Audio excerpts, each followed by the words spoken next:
Olá, voltei com a nossa atividade de História da primeira quinzena do mês de maio.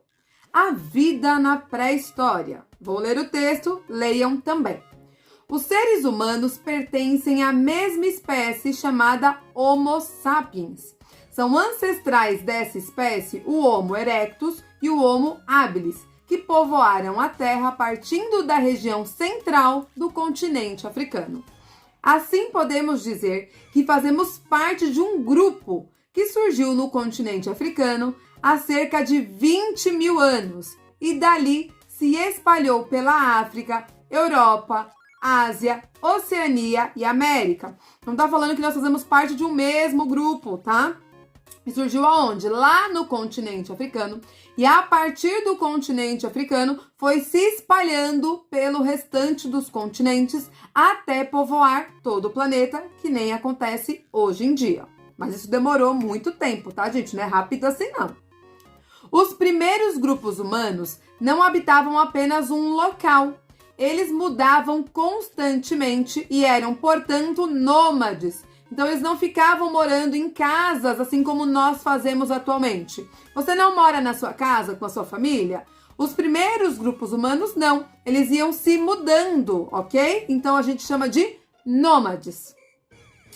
Caçadores e coletores. Mulheres, homens e crianças estavam em constante movimento, à procura de alimentos como frutas, raízes e pequenos animais. Então, eles iam mudando atrás de alimento, tá? Então, acabou a comida aqui, eles se mudavam para um outro local onde eles iriam encontrar alimentos, frutas, animais, enfim, o que eles pudessem comer. Período paleolítico. Paleo quer dizer antigo e lítico quer dizer pedra. Vamos entender um pouquinho sobre este período? Este período foi chamado assim porque os antepassados dos seres humanos passaram a produzir instrumentos feitos de pedra lascada. Durou desde a formação dos primeiros grupos humanos há cerca de 100 mil anos até cerca de 12 mil anos atrás. Além disso, nessa época, houve o domínio do fogo, importante para aquecer o ambiente, assar alimentos e afugentar animais.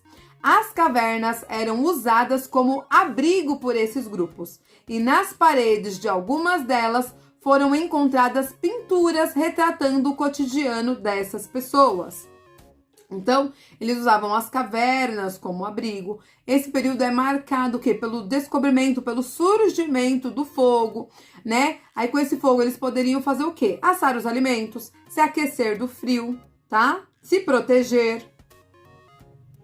Glossário. Então, vamos entender o que é nômade. Eu já falei, mas vou ler o glossário para vocês. Nômade, aquele que não tem habitação fixa, que vive permanentemente mudando de lugar. Que nem nós vimos, né, que os antepassados dos seres humanos, eles eram nômades, eles não tinham uma casa fixa, eles viviam se mudando em busca de alimento. Vou colocar uma imagem que tem aí para vocês verem. Molde de crânio fossilizado de um menino da espécie Homo erectus, datado de aproximadamente 1,6 milhão de anos, descoberto no Quênia, África, em 1984. Então, ó, de 1,6 milhão de anos atrás. Olha só o fóssil desse menino que foi encontrado no Quênia.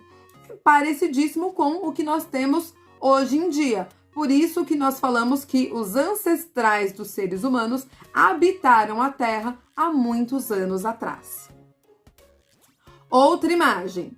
Seres humanos em caverna, né? Então, nós vimos que eles se abrigavam nas cavernas. Não tinha casa como nós temos hoje em dia. Os abrigos deles eram as cavernas. Com base no texto, responda. O que foi o período paleolítico? Então, o que você entendeu do período paleolítico? Como que viviam os seres humanos neste período, né? Os antepassados, os ancestrais dos seres humanos. Como eles viviam? Anota aí. 2. Numere a segunda coluna de acordo com a primeira. Então, 1. Aquele que não tem habitação fixa. Como que a gente chama? De caverna, pintura rupestre ou nômades? Aí você vai lá e coloca o número. 2. Locais usados como abrigo no período paleolítico. Eram as cavernas, as pinturas rupestres ou os nômades? Vai lá e coloca o número. 3. Representações das cenas cotidianas nas paredes das cavernas. A gente chama essas representações do quê? De cavernas? De pinturas rupestres ou de nômades? Vai lá e coloca o número, tá? Na primeira coluna nós temos números de 1 a 3 e você vai numerar a segunda coluna de 1 a 3 de acordo com a primeira, ok? Leia as orientações, tudo que está escrito na primeira, numere a segunda coluna. Por enquanto é só, depois eu volto com outras atividades, tá? Então depois eu vou voltar com as atividades da segunda quinzena do mês de maio. Por enquanto é só, até a próxima!